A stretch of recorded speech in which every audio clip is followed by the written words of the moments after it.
Excellent. All right, so now we can begin and get ready here. So once again, everybody, welcome to our boot camp. I am so glad everybody could be here today. And as I mentioned earlier, today we're going to be covering the 1081 and its function, not only with our grants management, but with our program. Very often we have a lot of questions on this. So today I'm proud to announce that Ken and Miriam will be doing the majority of the presentation. And towards the end, we're also going to be talking about the best practices that come into play during your grant narrative. So as a reminder, keep yourself muted. You can feel free to hit the meeple, the little people up at the top to activate to raise your hand. And of course, you can type in your questions in the show conversation log, and we will attempt to address all of them as they come up. We do like to hear you speak up. And again, I do find that the questions very often are just as informative, if not more so, than what we plan to present today. So with that, I'm going to hand it over to Ken and Miriam. And thank you all for your time and attending our boot camp.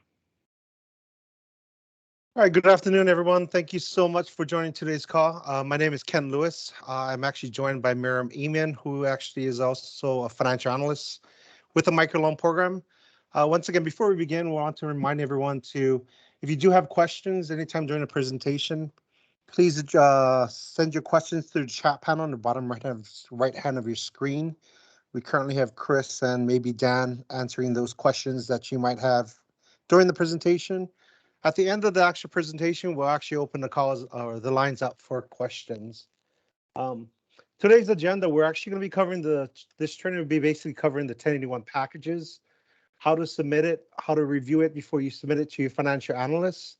Positive outcomes, say for instance, if someone actually answers yes on some of the questions that's on your 1081, what you need to look for, how do you, what you actually need to cover with that individual. And when we actually indicate the applicant just means your employees. You may know that a 1081 is required for all your employees within your organization. So many of your employees have already gone through the 1081 process.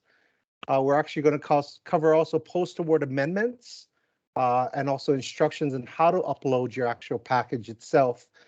And lastly, we'll be covering the 1080 TA calculator narrative, and Chris and Dan will be covering that portion. But for now, let's go ahead and introduce Miriam Eman. Miriam, if you're on the call, can you unmute your phone? And she'll go over the first portion of this presentation. Hello. Hey, Miriam. Hey, Ken. Hello, everybody. Good afternoon. My name is Miriam Eman, as Ken mentioned. So I'm going to go ahead and present on submission of the SBA Form 1081 packages. And please bear with me as I navigate between two screens, and this one is not as friendly as my other screen. So as Ken mentioned, whenever a new employee is being added to the SBA grant, an SBA Form 1081 package must also be completed along with that process. Your package should always include an intermediary cover letter or email stating your request. For example, John Doe is being added as our new executive director. Just please make sure that the individual's title actually matches the official job description. A completed and signed Form 1081 is also to be included. The intermediary's job description is just, as Ken just mentioned, the applicant's resume, and an updated A10 adding the new employee to the package. So I'm sure all of you have gone through this process at one point or multiple times throughout the year. So hopefully this is just going to be a nice little refresher for you. Okay, so I mentioned there's a lag with my team, so I apologize. Okay, so your request letter. A request letter is used so that we can figure out what positions are going to be filled. And this is especially helpful when there's multiple 1081s being submitted at the same time within one institution. So your cover letter should always include the individual's name, their position, or the position or positions being accepted if there's more than one individual, whether they are going to be key or non-key personnel, and an updated A10. An email is completely sufficient for this process. So if you just sent us the email with the nice example that Ken presented over here, that's going to be more than sufficient to cover the cover letter requirement. Okay. So first thing, as for the 1081 form, you want to make sure you have the most up-to-date form. You can locate that at sba.gov. Once you're at sba.gov, select for partners at the top right-hand corner. Then select the Microloan program from the drop-down menu, and then search by entering 1081 into the search bar. And that should give you the most updated 1081 form. So that being said, some of the things you guys want to become familiar with as you're working on 1081s, especially if you're going to be the person responsible for submitting these into your financial analyst, just become familiar with the different components of the 1081 form. Again, up here, if you guys can see my cursor, you want to make sure it's the most up-to-date form. The current form right now has an expiration date of January 31st, 2023. So you want to make sure you're not going through this whole process and submitting an outdated form.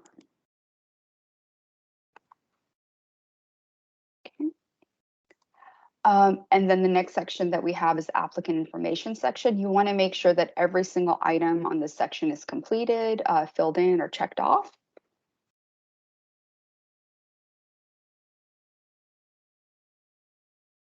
Okay, and your next section is going to be the applicant character history questions. This section is very important, so you want to make sure that you read the instructions as carefully as possible. If the applicant does have a positive response to questions 9A through 12, you must furnish complete details of proceedings and a signed letter of explanation. I know Ken is going to go into this a little bit more, but just again, please make sure that whenever you are doing any of these forms, you are thoroughly reading the instructions, because they're going to give you the most important details that you need. And lastly, the signature portion of the form. Please make sure that your form is signed. It must be signed, it must include a title, and it must be dated within 90 days of submission. So another few things to keep to take into consideration when you're looking at this form. And we'll go into some of the most common mistakes that we've seen as financial analysts when intermediaries are submitting their 1081 form. So the first one, of course, is going to be the expiration date. We went over that, but so just make sure you have the correct expiration date. You want to make sure that the lender type is filled, whether you're a micro lender, a CDFI, etc. Another common mistake we see is the initials are missing. So it's a really small little area. Make sure that not only is everything completed, but you do want to make sure that your initials that the applicant has initialed the form. Another common mistake we see is, residential information either left blank or not filled out completely. So again, please make sure that you do take a look at every little box and every single item and review it thoroughly. Next, and so as far as the questionnaires, we often see that many applicants neglect to furnish the required documentation or signed letter of explanation if they do have any positive responses. So again, just make sure that if there are any positive responses, you must furnish a signed letter of explanation, as well as details of any proceedings, which again we'll go into in a little bit more in depth later on. And again, signatures. So again, I will, as a financial analyst, I will often get either the signature isn't complete or isn't filled out sometimes, there isn't a title, but the biggest one is the date. So you want to make sure when you are submitting your 1081 request or you're adding a new employee that that signature is within 90 days of when you are submitting it. And the next portion of your package, or the next item in your 1081 package, is going to be the job description. You want to make sure it's an official intermediary job description outlining the applicant's title, their position, duties and responsibilities, etc. Please be mindful that the applicant resume should also match up with the job description, which I'll go into the next slide. The resume, it must also be included in your package. Again, we will confirm that the applicant's resume is commensurate with the intermediary's job description. So again, just be mindful that we are going to review all of these items and want to make sure that everything is consistent and it lines up. And then we have our 1081 form. And finally, your 1081 must include an updated 1081 form, adding the new employee's name, their position, their title, their grant solution role, if it applies, their annual salary, the number of months being budgeted, and the percentage of your time. As you're aware, Grant Solutions has two personnel categories, a key and non-key personnel. Key and non-key personnel, and as well as designated roles. An AOD or PIPD are key personnel, and a GSS, FO, or FSS are non-key personnel. As such, key personnel go into the top section of the A10 up here, and the non-key personnel would be listed down here. And of course, the newest would go beneath.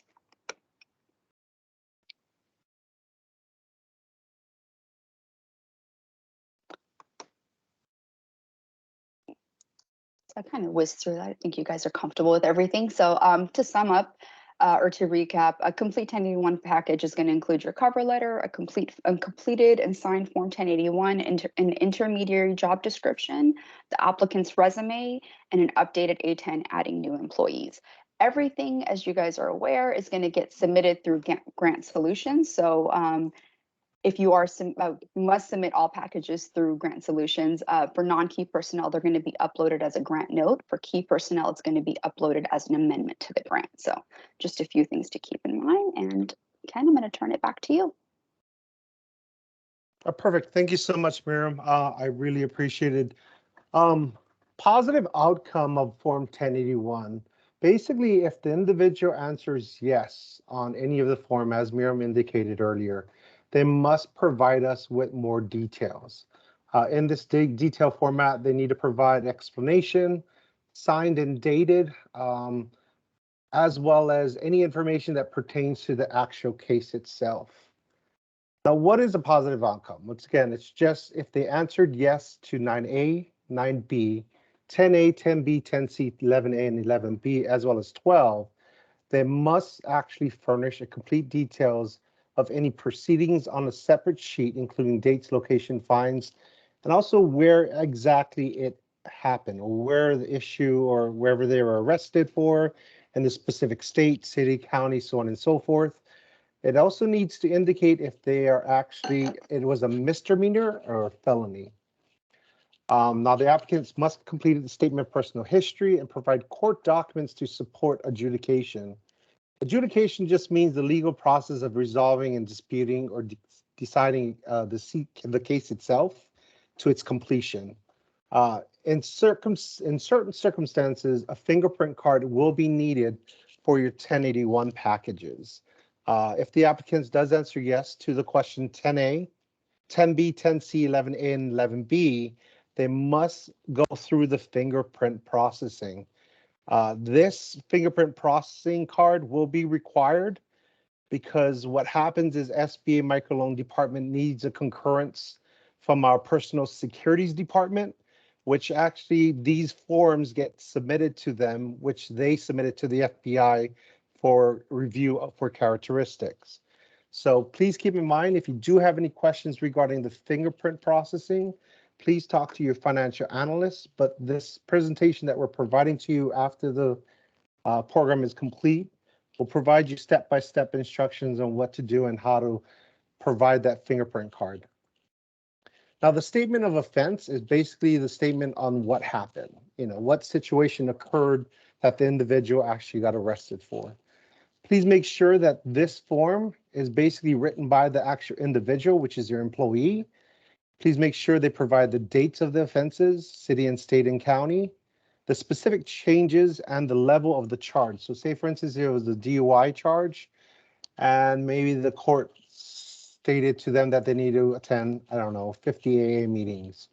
At the time they signed their 1081 application, and if they didn't complete everything that the court states, the statement of offense or this statement that they're providing to us will need to indicate that. We haven't finished the classes, still going through the process of completing the disposition of the case itself.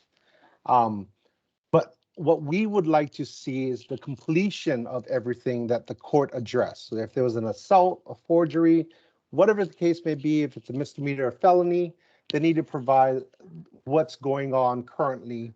If the case is dispositioned, which means If it's completed, they've completed all the court records, they need to provide court documents to show that a disposition was honored by the courts. And they need to explain that in their own words, basically what happened, where are we currently at in the courts. And keep in mind, these are documents that are submitted to the FBI, so that way they can concur this employee to be able to work on the microloan program. All right. Now the fingerprint processing, there's two types of fingerprint options that we're providing. Currently in this pandemic situation, we highly encourage and recommend everyone to, if they need a fingerprint card, that they do it electronically. Why? Because it's much quicker. There's no cost to it. And we get a result back from the FBI within 6 to 12 hours. Now, if you can't get to a location, because I know these electronic fingerprint processing center is in certain locations, if the individual is located in a rural location, unfortunately, they're going to need an actual FD-258 card. Now, there's certain police stations where they get these fingerprints. They do carry fingerprint cards, but keep in mind, the district offices also have a bunch of 258 cards that they can provide to you. But please make sure, we want to make sure that you look at the electronic version first, because it is much quicker. And say, for instance, if you submit an FD-258 card and it's not completed properly, the FBI will reject your fingerprint card and you're going to have to start the process all over again. They will not return the card to you. They're just going to say, unfortunately, we couldn't come to a resolution. The individual needs to resubmit, and you will have to do the FD-258 card again. Now, if it was done electronically, your electronic fingerprint cards will be sent to them directly. So fingerprint card electronically is their best bet. Now, if you were to do an actual manual FD-258 card, please make sure every highlighted area on this form is filled out properly at the time you're getting your fingerprint card done. Now, once again, the only time you need a fingerprint card is only if you answered yes to question 10A, 10B, 10C, 11A, and 11B, which is basically the criminal offenses, if they said yes to the criminal offense. Once again, please make sure that all these highlighted areas, citizenship, social security number, signature of official taking fingerprints, the dates, place of the birth, and all that good stuff is filled out, because once again, FBI will return the application and not send you back the card. You'll have to do the process all over again. Now, how to register to get your fingerprint card, right? So you would go to this biometric for all website, and regardless if you're doing it electronically or you're doing it manually, you still have to go to this website. If you're doing it electronically, it would actually provide you, you'll go to the website, provide your email information and your address. It would actually provide you with a fingerprint card location where you can get it done. Now, keep in mind the electronic version, there is no cost to this application. However, once again, if you're in a rural location and you have no other option but to do it manually, it would actually tell you how to get your fingerprint cards, where to go to as far as the police station to get the fingerprint done. Now, this portion of, if you're doing it at the police station itself, there is a fee to get a fingerprint done. And also you'll be instructed to send it to a specific address on where that actually needs to go to. And the mailing charge will be on the applicant itself or the employee. Now, the lender must notify SBA when this applicant has completed and submitted their fingerprint card.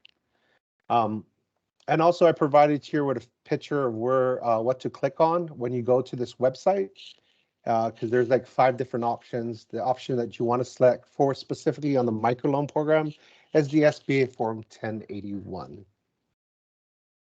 All right, the post-award amendments. This is the process regarding grant solutions. What you're required to do as far as submitting your package to SBA.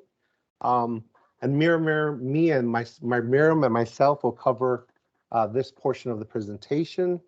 Now, this process, when submitting your request within Grant Solutions, many of you should know what Grant Solution is. Now, a microloan intermediary recipient may request an amendment to any current awards award as identified by the terms and condition, as well as 2 CFR 200. Now, any amendments that require prior approval from SBA includes your budget revisions or modification, changing key personnel, as well as your no-cost extension of time. Now, all requests must be made through Grant Solutions directly. I know some individual lenders will send it to the actual analyst that's working with you, but keep in mind all budget modifications, key and non-key personnel needs to be updated into Grant Solutions. Miriam? Okay, and to reiterate what Ken just said, all post-award amendments will always require prior approval from the Office of Capital Access, that is your program office or the microloan department, as well as the Office of Grants Management. So once it is approved, the intermediary will receive an amended notice of award. And again, the two most common post-award amendments being the key personnel changes and budget modifications or budget revisions. I apologize. Hey guys. We had a quick question. Can you give an example or give the definition of who is a key personnel? That was typed in here. I think it's a good timing on that. Yeah, we're actually going to cover it in just a few more slides. Oh, sorry to ruin the presentation. No but problem. It is important, so we will be addressing it. So thank you. Keep going. Thanks. Okay, right. That's all I had. Back to you, Ken. All right, cool. All right, so key personnel changes or key personnel in general. What is a key personnel? It's just basically your ADO and your AOR, which is the main individual, like your CEO, your president. They are assigned prior to the grant application. Your PIPD is also a key personnel. So keep in mind, only your PIPD and your ADO are considered key personnel. Now, if there is a change to these two individuals, this must go in as an amendment. So basically, when you're going into Grant Solutions, the action that you're clicking on for any changes of PIPD and ADO is the actual illustration, which is circled right here as a grant amendment. So you're amending the key personnel, which is your PIPD, as well as your AOD and AOR.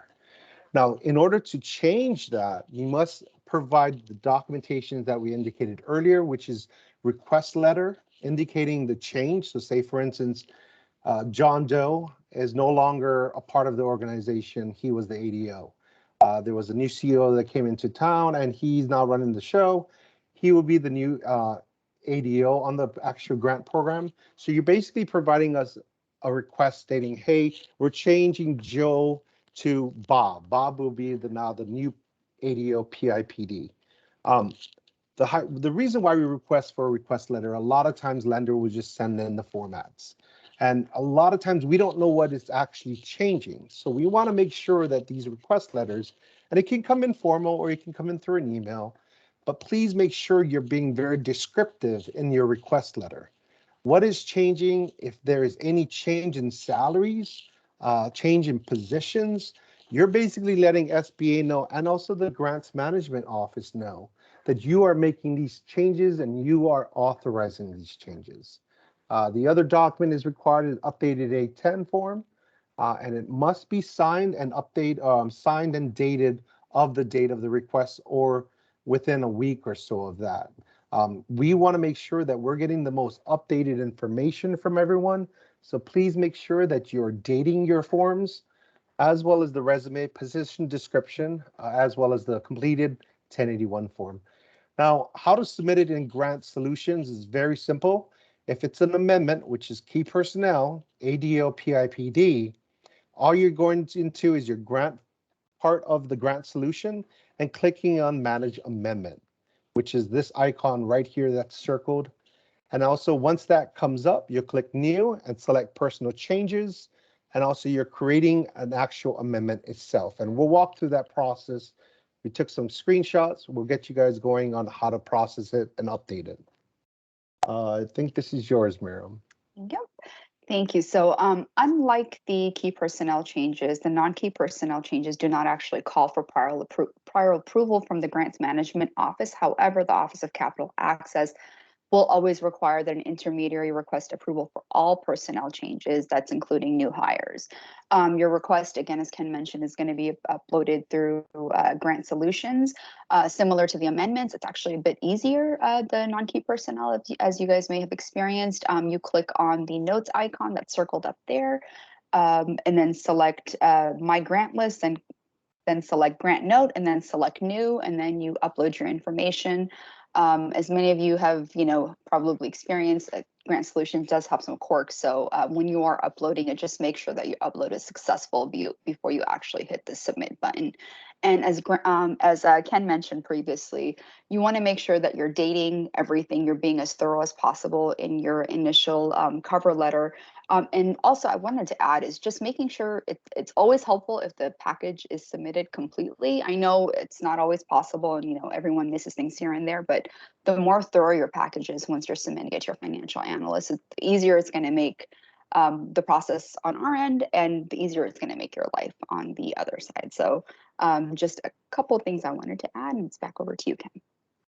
Perfect. I also wanted to add in this slide the non-key personnel. This is your FO, your GSS. They're all considered non-key. The only key personnel was once again your PIPD and your ADO. Everyone else will be considered in the eyes of the grant management team as a non-key personnel. Thank you, Ken. Yeah.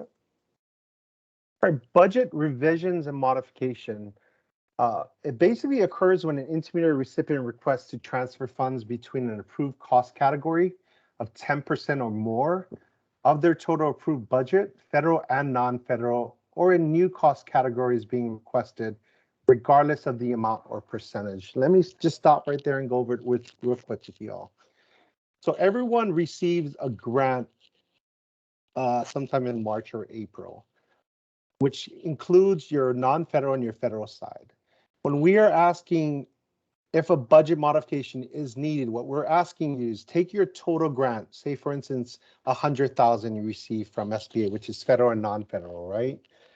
10% or more is basically 10,000 or more. So say for instance, you need to move $10,000 from one category to another category, you will need a budget modification. Now, if it's $9,000 that you're moving, that doesn't meet that 10% threshold. So basically, you don't need a budget modification or a revision request.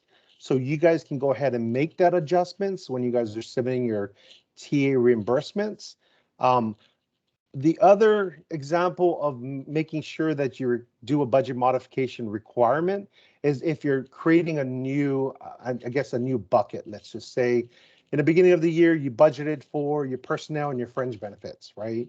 And just so happen you want to open up a new bucket, which is your travel budget, right? But you didn't budget for that in the beginning of the year. If you want a new budget category, which is basically opening up a new category, you need to get a budget modification submission in there. Now, if you did budget, and that's why I think Chris and Dan, as well as Dave, indicated in the beginning of, I believe it was last year's course regarding the grant application, at least try to budget something in there. The reason being, if something does come up, it is much harder to get a request for a budget modification. It does take time to get it approved by us, as well as the Office of Grants Management. So try to create, not a new category, but an actual funds for each category outside of equipment. In order to get a budget modification revision request in, it needs to be submitted as an amendment. The documents required for that is your SF424A, the detailed expenditure report, as well as justification for the budget revision. Now, to submit it, it's exactly the same way as your key personnel.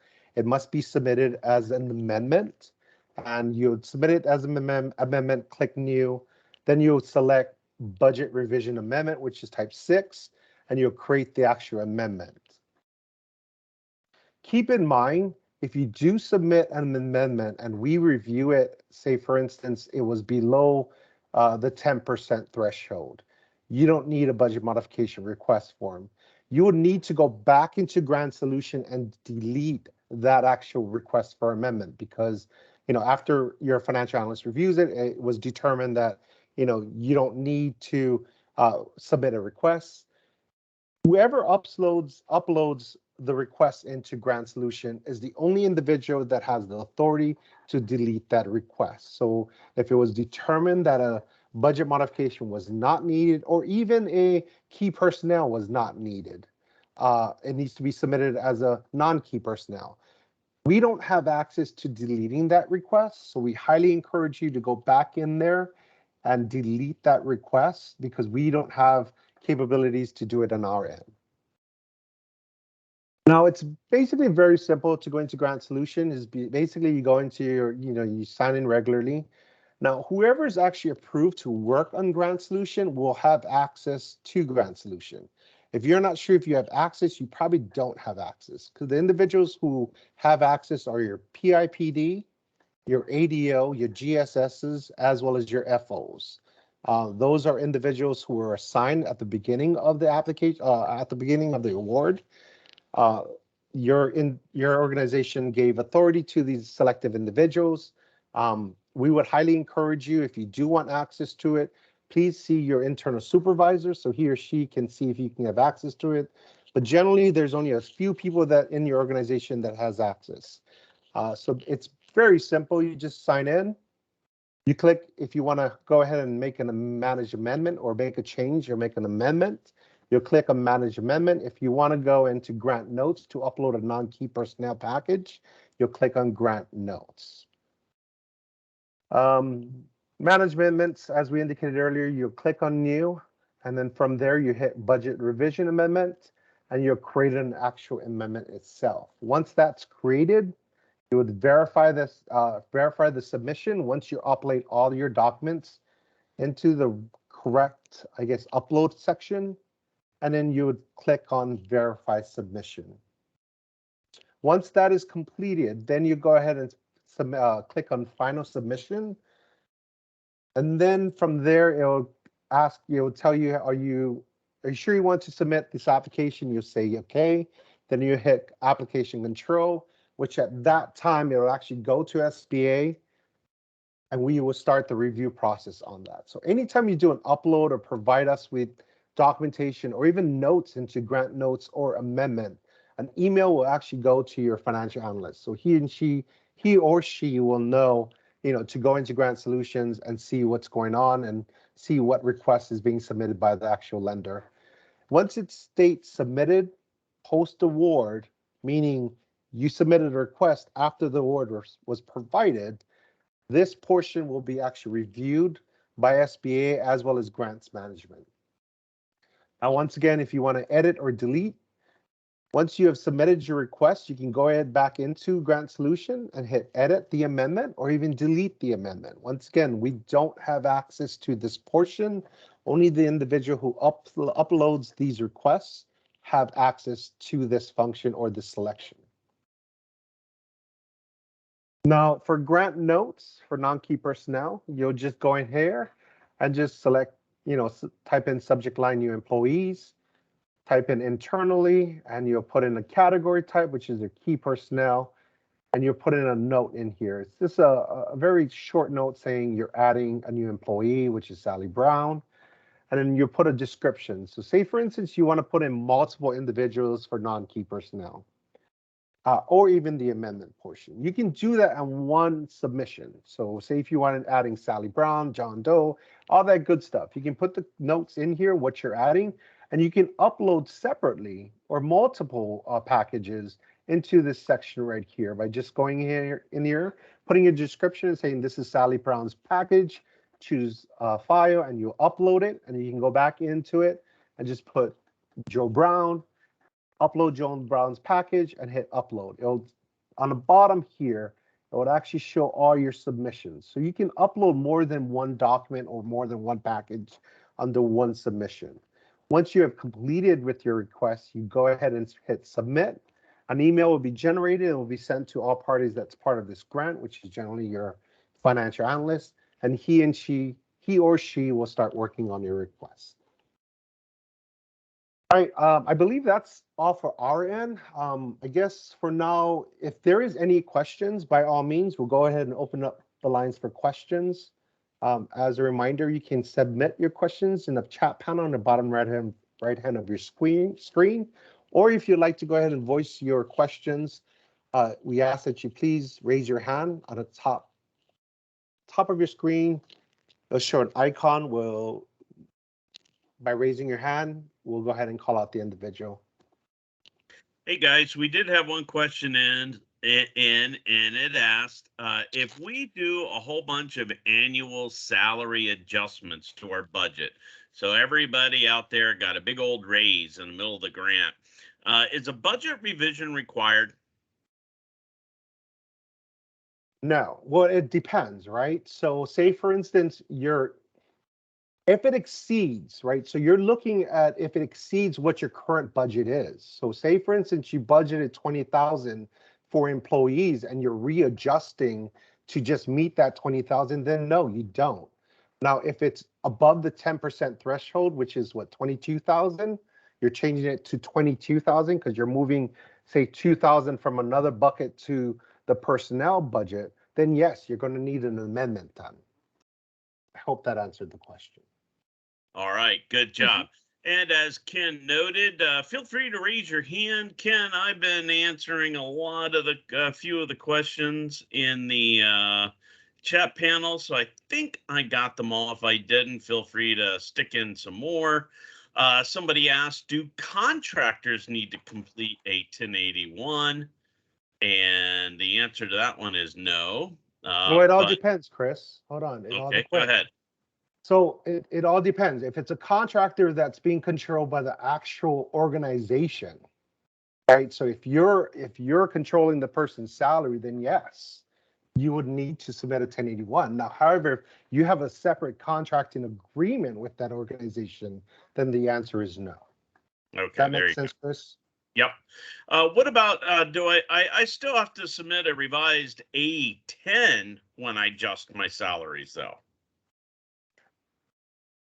Yes. Yeah. So when you're adjusting so the 1081 is just adding the individual to the grant itself, or adding the individual to be authorized to work on the microloan program. Once you get that 1081 approval, you're done with getting the 1081 from that individual. Any changing after that, it could be a change in key personnel. Maybe you want to move that person up to a key personnel, or if you want to do an A10 format, then yes.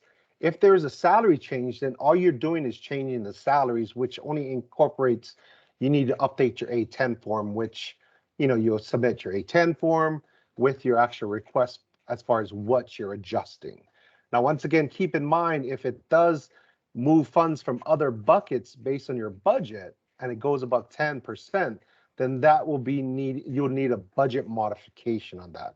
But if you're just moving around people and adjusting the salary to what you were originally budgeted for, then all you would be doing is asking your analyst to make sure that he or she approves the salary changes. And that only incorporates, I think, the request letter and the updated A10 form. There you go. Short answer, A10 needs to be updated if you're changing the salaries. There we go. Somebody asked, do we need a new 1081 each new grant? That question is yes. Every year. There you go. Short and simple. That's it. Each grant is its own program. Think of it that way. Also, 1081s are required for the microloan program. What you need to do if you participate in other programs, say the 504, that is a separate submission. We do not, lack of a better term, cross-pollinate that data back and forth amongst our programs. So each program is managed individually. So what we're going over today are the rules and what we want for the microloan program.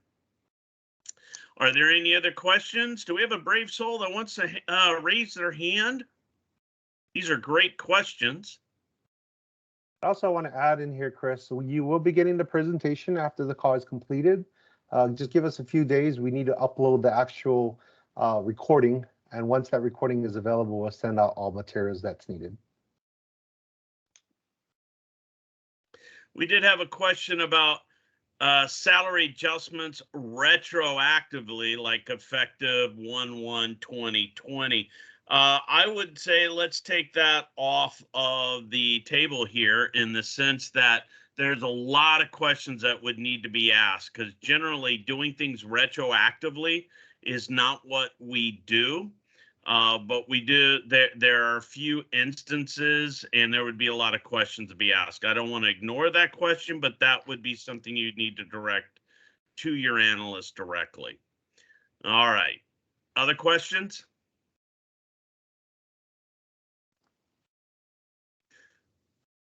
Here we go. When does the A10 go into effect? If we update the A10, when does it go into effect? Once you get an approval letter from your analyst. There you go. Again, for 504 questions, you need to contact people 504. Today is Microloan. And so we're here to talk about the Microloan program. That's a program that we oversee. If you have 504 questions, please contact your local field office. They'll be happy to help you, or your point of contact within the 504 division. Thank you. All right, let's keep rolling on here, Ken, and as questions roll in, we will get them towards the end of our presentation. Great job. We are really cooking through this. All right, perfect. Thank you so much for all your questions. Chris, I think this is your portion of the presentation, which is the TA calculated narratives. Yes, I have to gain control here. See if I'm doing that right for you, Ken. There we go. Awesome. All right, so the TA narrative portion of the grant calculator. This is the spreadsheet that we send to you that you load in a variety of data.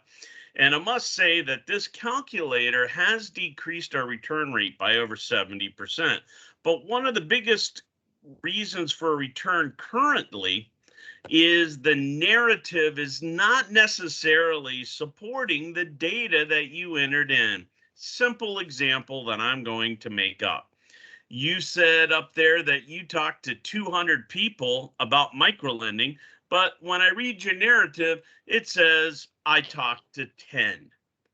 Those cause questions. So again, just so you know, yes, we do read these narratives. These narratives very often inspire us to have you send success stories and very often tell us what's going on in your community and the program as well. So it is crucial that each narrative for each quarter is filled in and supports your data. Just don't cut, copy, paste data from submissions from last quarter or even last year. It's creating some controversy and we end up sending it back. And again, we want to be able to get your payments done as quick as possible. So make sure anytime you don't hit a milestone, please tell us what happened and what you're doing to try to make up for that lost ground. And I mean, if you hit your milestones, we want to know what's working. Uh-oh, there we go. We want to know what's working. We can't fix things in our program if we don't know what's broken, and we like to replicate the successes you're experiencing out there in the field. So we definitely want to hear about it. So that's very important on your milestone.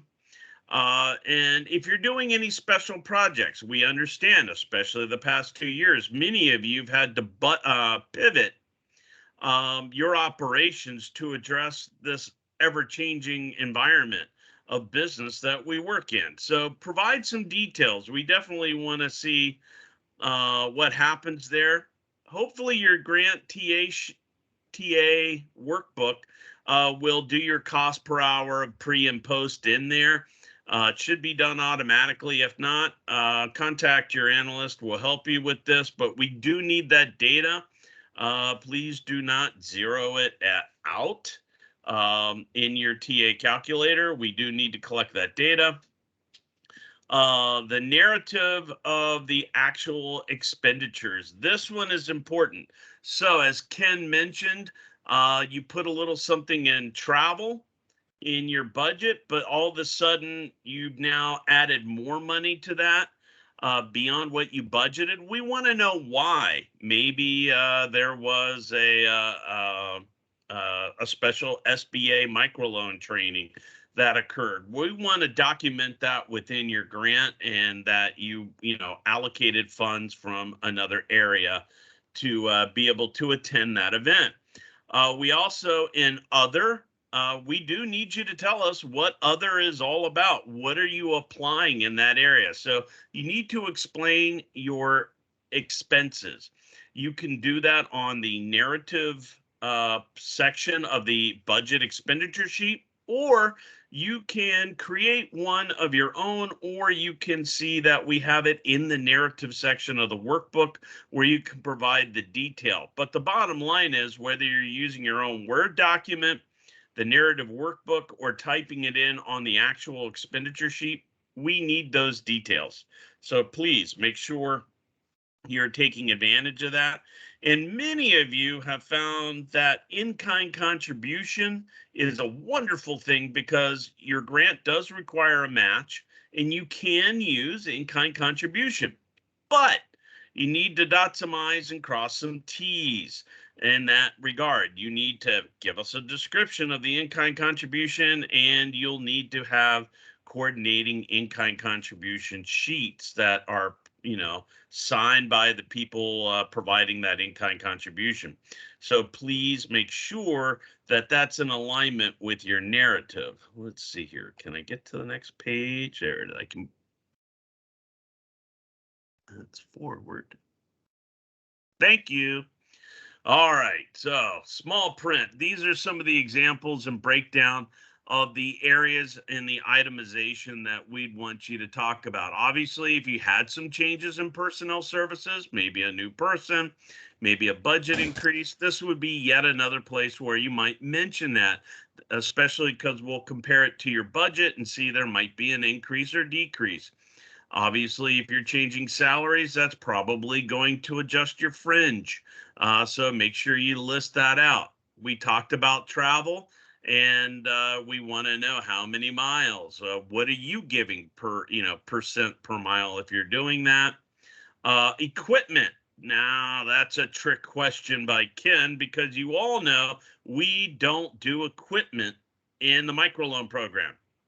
That's very important, because if you do, if under the Omni Circular, at the end of a grant period, which in our case is every year, you would have to send that equipment to us.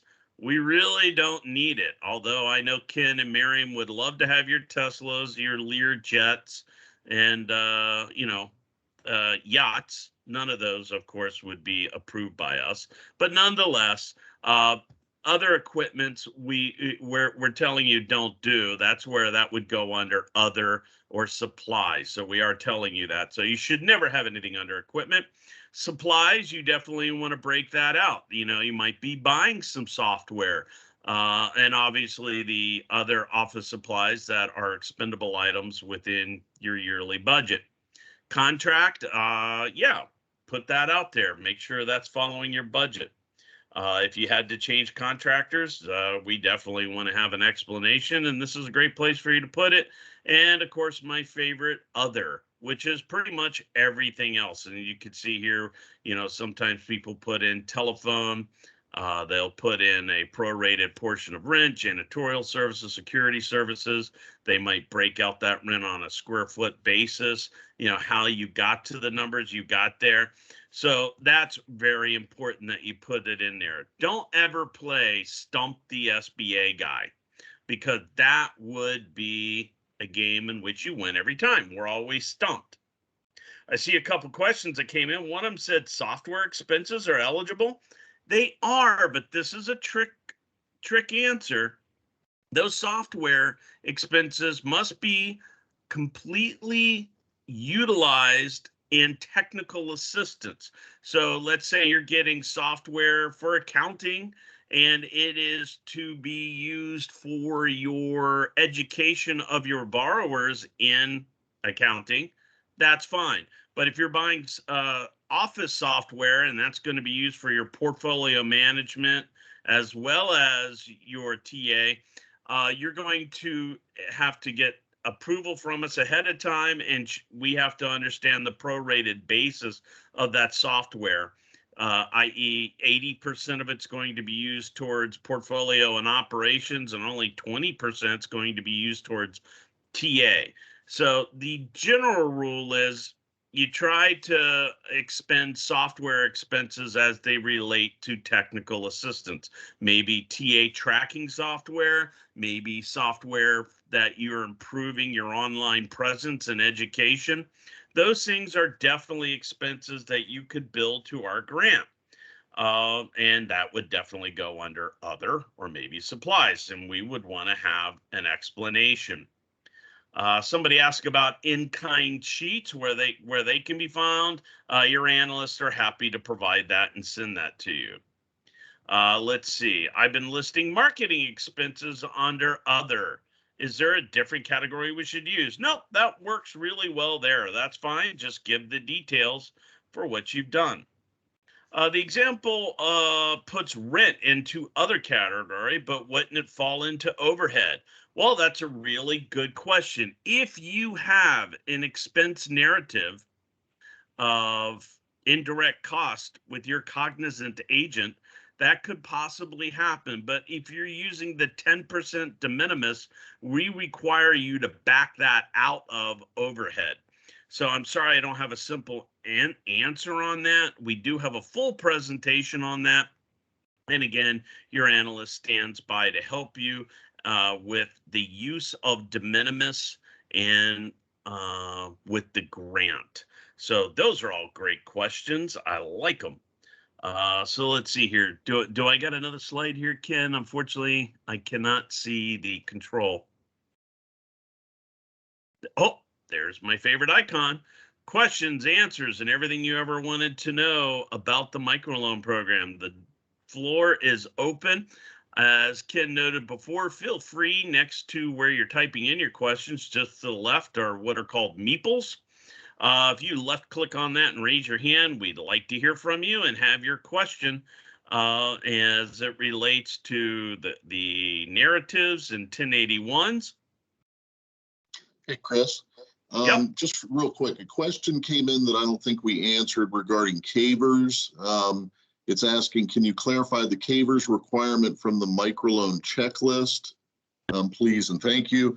I'll take a stab at that one. I think the checklist that you're referring to is the site visit checklist. And so CAVERS is a way for an intermediary to do part of its eligibility check on a prospective micro borrower.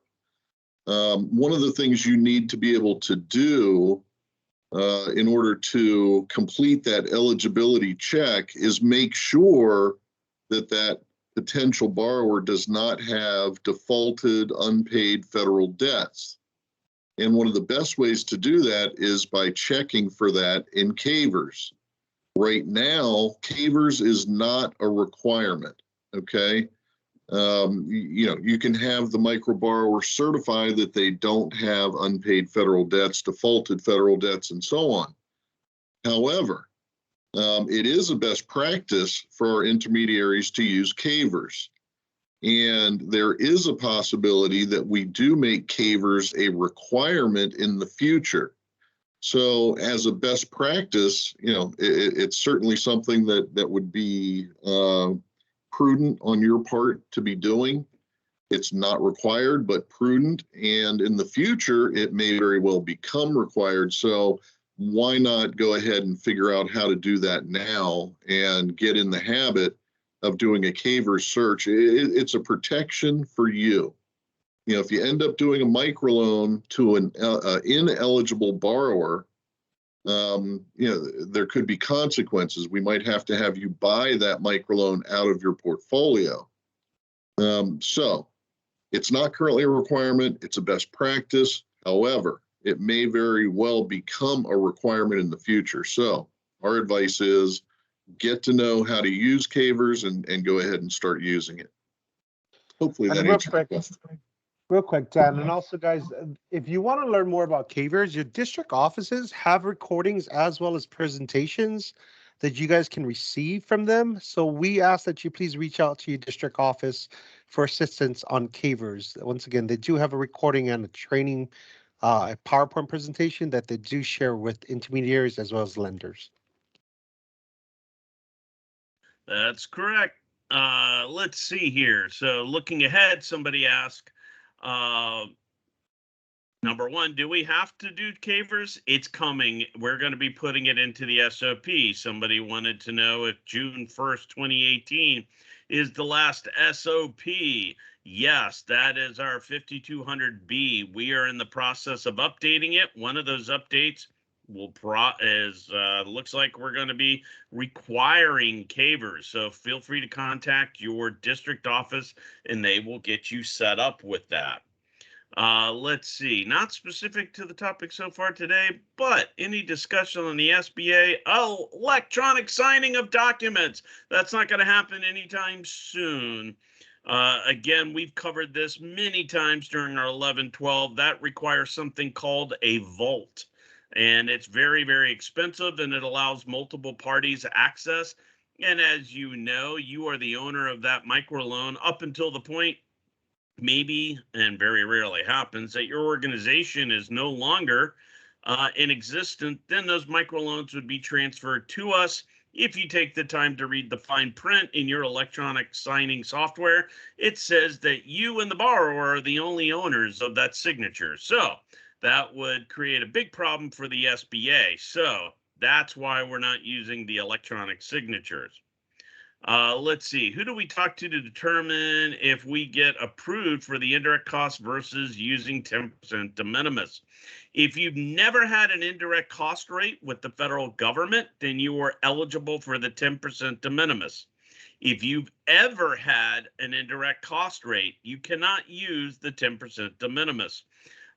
Your analyst will help you determine that. Usually, whichever federal government entity you work with that you get the most grant money or do the most business with, they will be the ones to approve your indirect cost rate. Again, reach out to your analyst. We'll play some Q&A with you to help you determine who will be the cognizant agent, fun for me to say, in determining your indirect cost rate approval.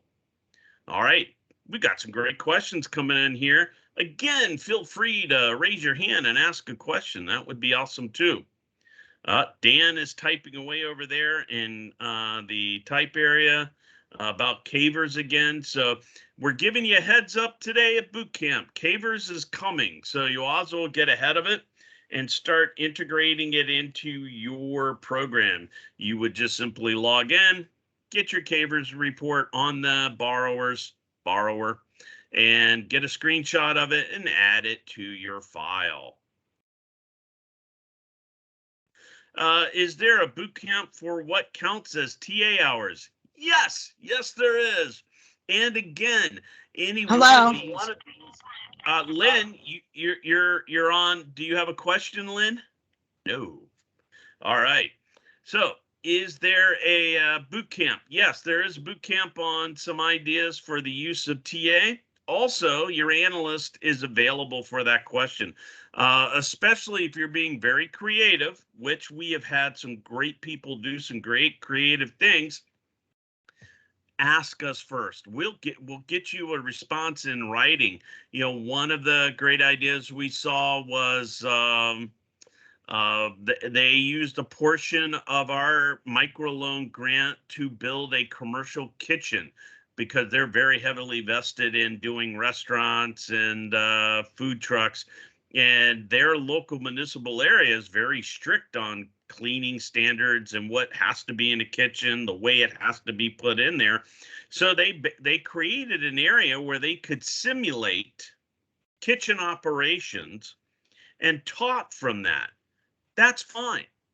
We've had people also, again, set up TA labs where people will come in and use desktops. That's fairly traditional. We've also had people use TA, again, to further develop their online education presence to complement their in-person education as well. I mean, there's some things that are fairly standard that work well on an online presentation. And then there are others, not as much. Hey, thank you a lot, Mr. Haney. There's a good one. There's an online presentation coming up soon on March 10th at 11 a.m. Standard in regards to cavers in a cavers training session. Thank you, Mr. Haney. That's a wonderful field office stepping right up there for you guys. Do we have a timeline on the new grant award letter? Yes, it'll be coming out here probably in the next few weeks. So look for it, probably, hopefully sooner than later. But it should be coming very soon. Great question. Let's see, we're knocking these out. Have I missed any others, Ken, Miriam? Nope. No. You got them all? All right. We're knocking these out pretty quickly. Dan has stepped up. Anybody want to raise their hand? They can. You know, the nice thing is some of you may notice or recognize that your field people are on this call from your local community. True, your community, your state.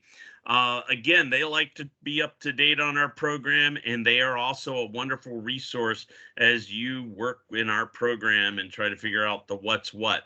So they're always here to assist you. They're here learning as well. And very often they have a lot to contribute, like Mr. Haney did about cavers. So that was awesome.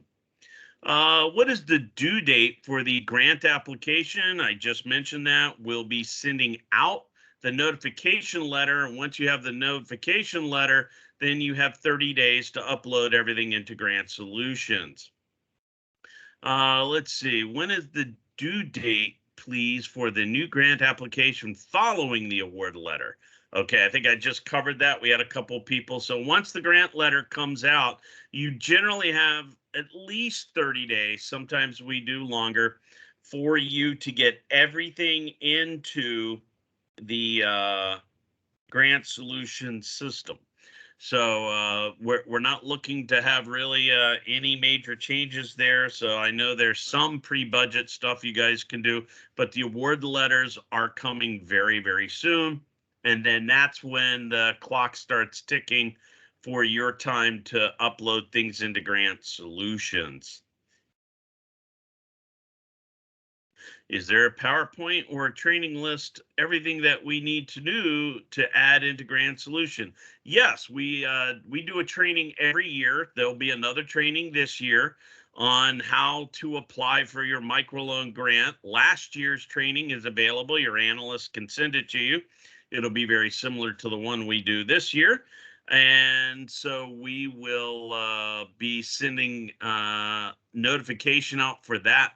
Call it boot camp session for how to apply for your microloan grant. Again, your analyst has a training on that. You'll be ready to go, and we'll be doing a live training as well. That's kind of our every year bonus that we do. Let's see, who do those letters go to? They generally go to your CEO. That's the general notification, and or you have told your analyst will often CC the person that is in charge of grants. But under the SOP rules, we have to send it to the big boss. So that's what we do. It is emailed out and then very often sent to the primary point of contact as it relates to grants in your organization. Again, we will probably send out a mass broadcast that the letters have gone out, just so if any of you, for whatever reason, the mail monster eats your letter, you will be in the know, and you can always ask your analyst. So fear not, we always make sure we get that money out to you. Great questions.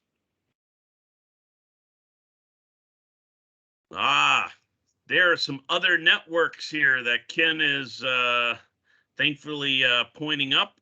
This will be included in your slides. Very often people like to know, how can we amplify our technical assistance? Realize that the SBA has a variety of resource partners that work with us, and Ken will hit, I guess, the next slide.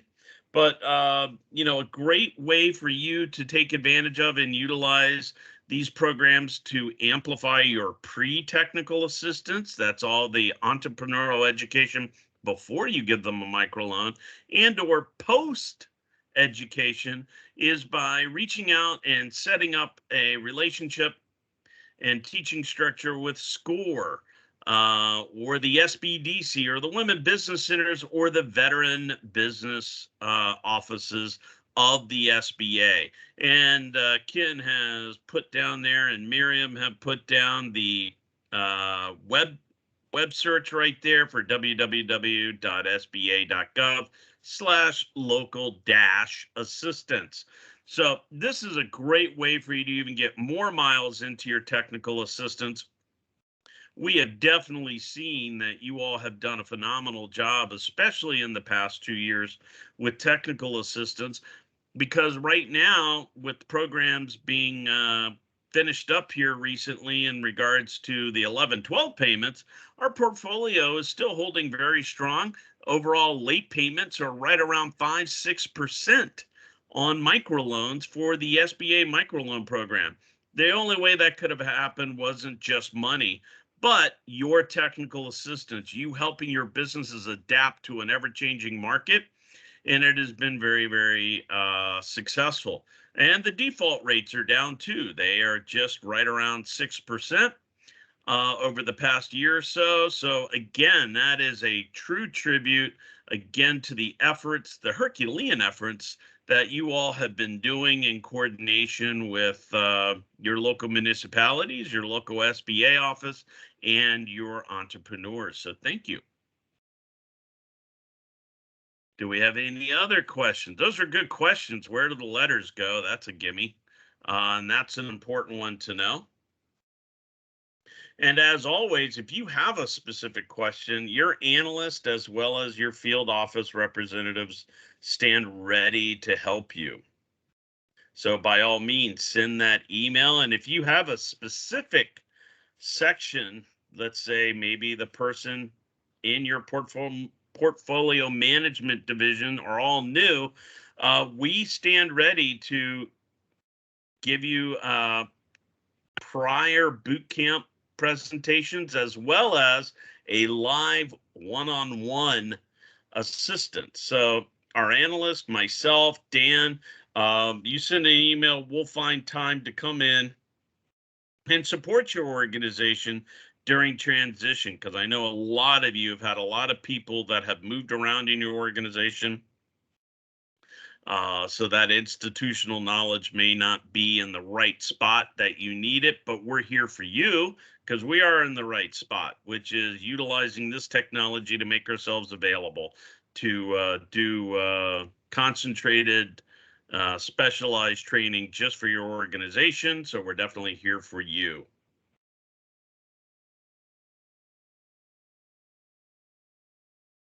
Ken, Miriam, do we have anything else to add here? I don't see any more questions coming in, and I haven't seen any hands being raised at the moment. No, I believe we covered everything regarding the 1081 and also the TA calculator narrative. Since there is no questions, I guess we can conclude it. All right. Well, with that, I'll definitely give a thank you. Miriam, do you have anything you would like to add? No, I think we covered everything pretty thoroughly, unless anybody else has any last minute questions. No, well, I tell you, you guys have been probably the nicest boot camp presentators we've ever had. So there you go. Nobody's leaving here crying. You did a great job. Great. Thank you, everyone. Thank you, Ken. All right. All right, guys, this will conclude our presentation. I'm going to stop the recording, but we are going to hang out here for a few minutes if somebody does come up with a question. As always, we thank you for your mission and what you do, and we stand here ready to support you in that great job you have always done and will continue to do. Thank you for your time today.